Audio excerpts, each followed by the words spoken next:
Hey everybody, this is Eric in the Card Closet. Thanks for joining me again for another episode.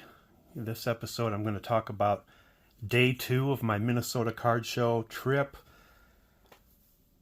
Going back to day 1, these are the 1961s, and these are the 1957s that I picked up at the card shop there in Minneapolis area. When I left you, it was Friday evening and I was getting to the hotel. When I got to the hotel that night, I checked in. Doug from Video Guy 316 was already at the hotel and checked in, so we met down in the lobby and we walked about a block over and found some Chinese food, had for supper, went back to the hotel and we sat in the lobby and people watched and pretty much hung out in the lounge area for the rest of the evening. Got up bright and early on Saturday, got to the show about an hour early in downtown St. Paul, found parking, got our tickets, got in line.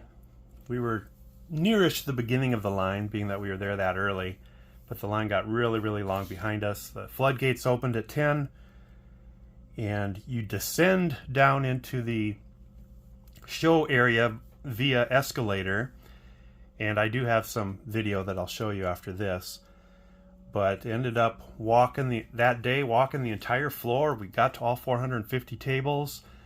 In the video, I go up a couple levels and do a video shot of the entire floor. That's just part of it though. There was a second room, which was a lower ceilinged room. It was kind of like a supplemental room. I could see them, if they're having big conventions there and they need more room. They have this big second room that they opened up that, I don't know, maybe had another 100 tables over in that area. But had some luck. It was a good show. First of all, I want to show you, this is really the only card I purchased. The rest of them were gifts. But I got, and I'm going to take this sleeve off of it because the sleeve has got a crease in it. But looking to complete my 1969 set build, and I knew I had to bite the bullet on a Mickey eventually, so I got this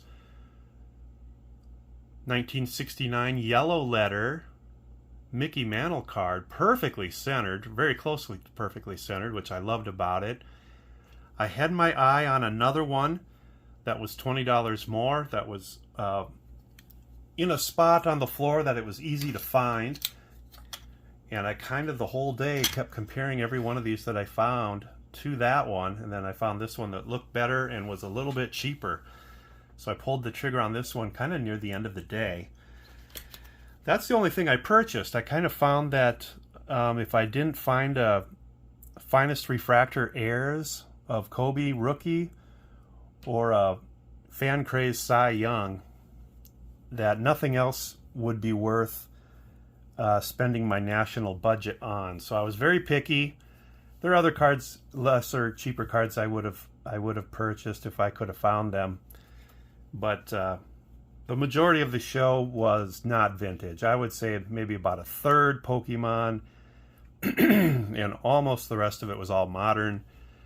And then there was some good vintage tables here and there, but obviously the good vintage stuff was in Strongsville. Even though this show was bigger than Strongsville show, the heavy-duty, hardcore vintage sellers were obviously not in St. Paul.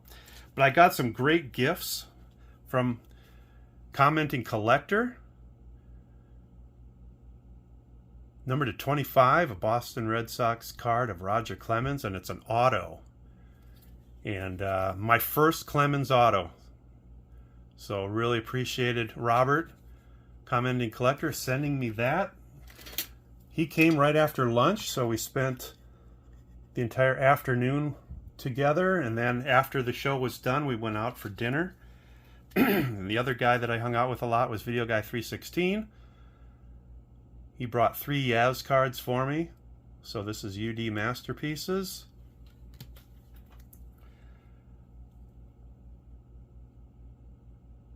This one, which is Topps, must be a Topps insert of some kind. Beautiful. with the logo there. And then this SP Authentic of Yaz as well. Always looking to pick up modern Yaz cards and add them to the PC. You really get a good look at the ear hole there. Yaz was known for opening the ear holes wider with a knife than they came out of the box. All right, so that was the show. Afterwards, you know, we were starving. Robert, commenting collector, knew of a restaurant down the street called Tom Reed's, kind of a sports bar kind of place, owned by a former Minnesota North Star hockey player. So we went down there for supper, and right about the time we were ordering our food, we hear that Chuck Knobloch is in the back of the restaurant signing autographs, and word was getting around that they were free, and word was getting around that he was providing his own photos to sign. He had been at the card show that afternoon and was signing for $15, and he had a good line. I saw a big line over there when he was signing.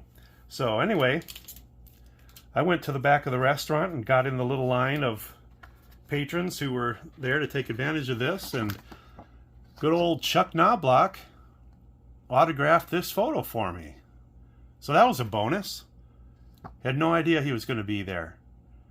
And I don't think anybody else did either. So the restaurant owner must have hired him to come and must have paid his fee in full so that all the people eating there could get free autographs. So that was a thrill to get that, meet Chuck Knobloch in person. Of course, he's a local Twins hero, being on their World Series team in '91 and an all-star for them. And then he went over to the Yankees. Got his autograph anyway, didn't hold that against him. And then after that, we walked back up to the River Center, which the place where they held this show is connected to the Xcel Energy Center, where the Minnesota Wild play their hockey games.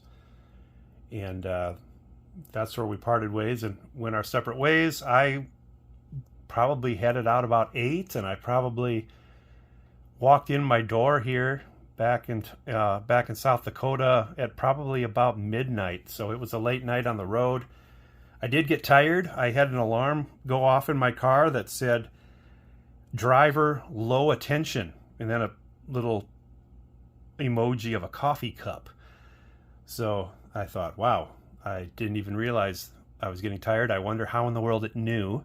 So something I must have been doing. It detected that I was low attention driving. So pulled over, got coffee and some corn nuts, and then I called home and talked to my wife for the half of the rest of the trip. I was only about an hour from home when that happened, but to keep me awake. So anyway, it was a great time, great show, limited pickups, but a big pickup in that mantle, and got to spend time with two very cool guys, Robert and Doug. And because I did not use up my budget, I plan to be going to the National July 30 through August 2nd. So I'm going to start looking for rooms and start making plans for that. So looking forward to that. Thank you for watching. I will leave you with some sights and sounds of the Minnesota Card Show. Take care, everybody.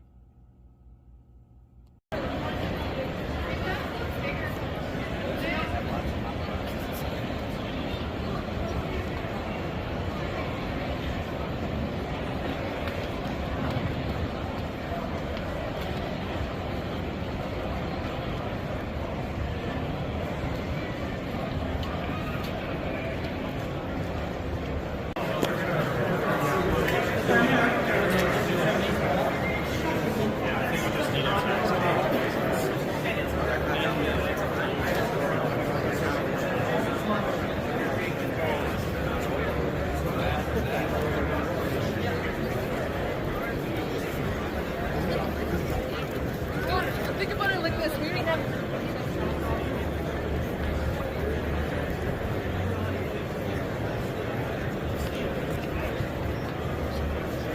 How much are you guys?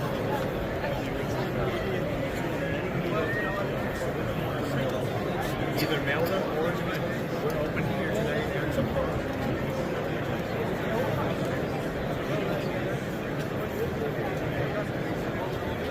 plus.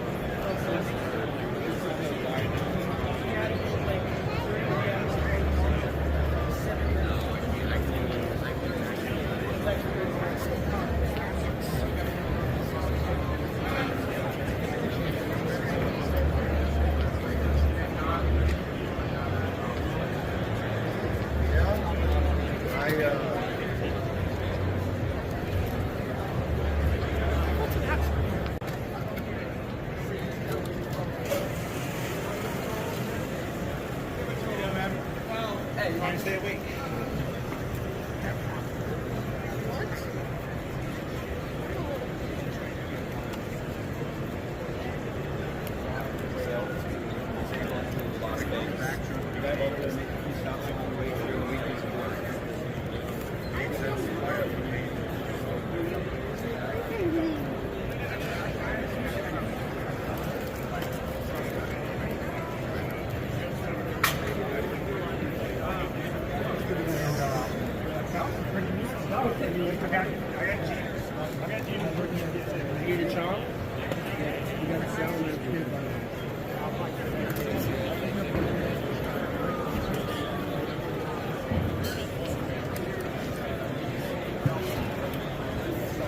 Thank you.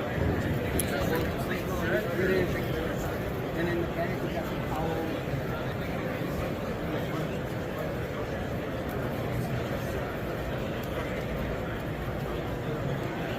It's Hi. commenting collector. How you doing, Robert?